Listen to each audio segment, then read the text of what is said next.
देखो, सबसे पहली बात हमारी कमजोरी क्या है, हम परेशान हो जाते हैं। संसार में देखो तो परेशान, परमार्थ की तरफ देखो तो हम परेशान हो, ये हमारा आदत स्वभाव बन गया परेशान होना। थोड़ा सा धैर्यवान बनो, गंभीर बनो। कोई भारी से भारी विपत्ति में परेशानी स्वीकार करके विपत्ति से थोड़ी निकला जाता। सुलझो, ठीक है, ये विपत्ति आई, समस्या आई, इसका समाधान होगा। ऐसा थोड़ी कि हमें नष्ट कर देगी। अगर अभी हमारी बड़ी हानि हो जाती है, हम कल इससे बड़ा लाभ प्राप्त कर सकते हैं। हमको एकदम बिल्कुल गंभीर रहना है, इतने कमजोर नहीं बन जाना। अब वो गए तो क्या होगा, अब वो वस्तु गई तो क्या, पद गया तो क्या होगा। प्रयास किया था, ये पद मिला था, इससे बड़ा पद प्राप्त करूंगा, मैं इससे बड़ा महान बनूंगा। ठीक है, एक बार गिर गया, गलती हो गई, दंड भोगूंगा, फिर इससे ज्यादा संयम में रहूंगा। बिल्कुल, मतलब एकदम फ्रेश दिमाग रखना चाहिए। और अपने लोग क्या है, जरा सी बात में एकदम पछड़ा कर लेते हैं, एकदम कमजोर हो जाते हैं। ये बिल्कुल ठीक नहीं है। हम जीवन भर की यात्रा की बात कह रहे हैं, भारी से भारी कष्ट में भी मुस्कुराना, तो हमें बल मिला है, हमें भगवान की कृपा का दर्शन हुआ है, हमें उनका दुलार दिखाई दिया है। अगर ऐसे तो भाग जाते फिर परमार्थ में थोड़ी चलना होता है।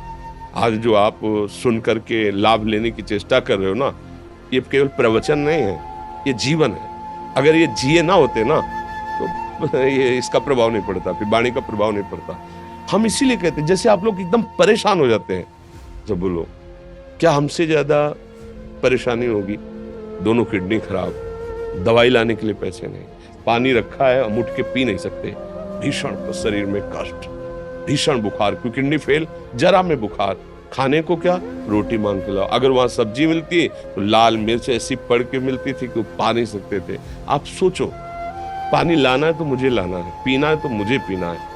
अगर मैं हारता तो कहां पहुंच जाता, क्या स्थिति होती। नहीं, मरना है, पर कदम पीछे। कोई दिन ऐसा नहीं जिस दिन सेवा ना की हो, जिस दिन सेवा ना गए हो।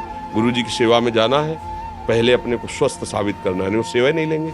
तुम बीमार हो, तुम कष्ट में हो, ऐसे उनकी दृष्टि बड़ी शांत है। सेवा की, आके लेट गए, फिर हिम्मत की, अपनी श्री जी की सेवा की, मधुकरी नहीं गए, 3-3, 4-4 दिन भोजन नहीं गए, पर सेवा नहीं छोड़ा, दिनचर्या नहीं छोड़ी। और उसका प्रधान कारण संयम, ब्रह्मचर्य, भगवत आश्रय, नाम जप, कभी हारने नहीं दिया। अभी भी थोड़ी देर बाद डायलिसिस शुरू होगा, हारने, आपको हारे हुए नजर आ रहे हैं। शरीर में पीड़ा है, किडनी फेल है, ऐसा थोड़ा स्वस्थ बैठे हैं, पीड़ा है, बार बार प्यास लगती है, थोड़ा थोड़ा पानी मिलता है, लेकिन हम आनंदित हैं, हम प्रसन्न हैं। हम लड़ाई में हारे नहीं हैं, ना हारेंगे, हम जीत चुके हैं। हम अपने मालिक के भरोसे में अपना सब बात, तो वो ये हम अपनी बड़ाई नहीं बता रहे, हम आपको बता रहे समस्या।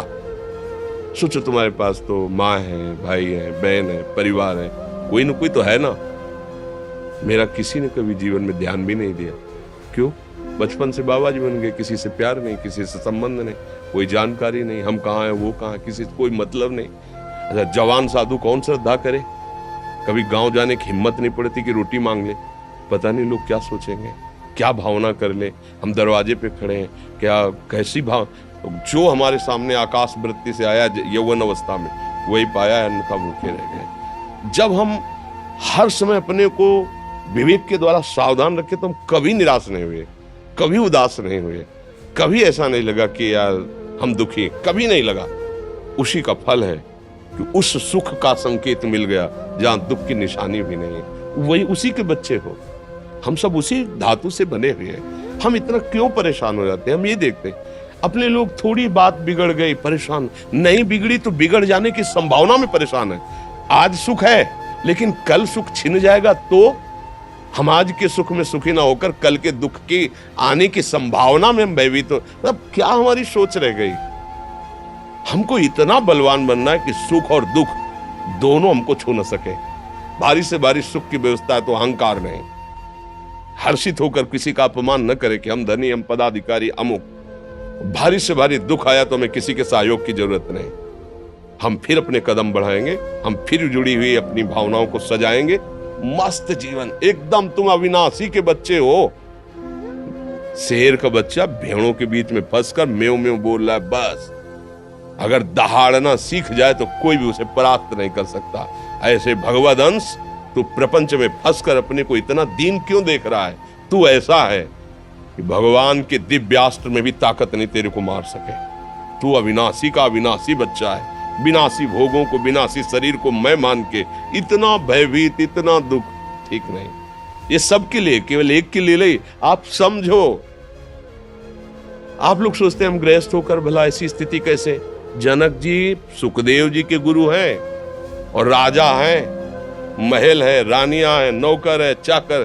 क्या सुखदेव जी जिनके शरीर में लंगोटी भी नहीं है, दिगंबर, परमहंस, परमहंस के गुरु है जनक जी जो राजा हैं। समझो आप ऐसा ना सोचे कि हम नौकरी कर रहे हैं, हम संसार में, हम गृहस्थ हैं, हम अध्यात्म की ऊंचाई पर नहीं चढ़ सकते। नहीं, आप एक सरकारी नौकरी या आप किसानी या व्यापार करते हुए आप एक अध्यात्म की ऊंचाई में चढ़ सकते हैं। और अध्यात्म ही है जो तुम्हें इस माया के दुख सुख से ऊपर उठा सकता है।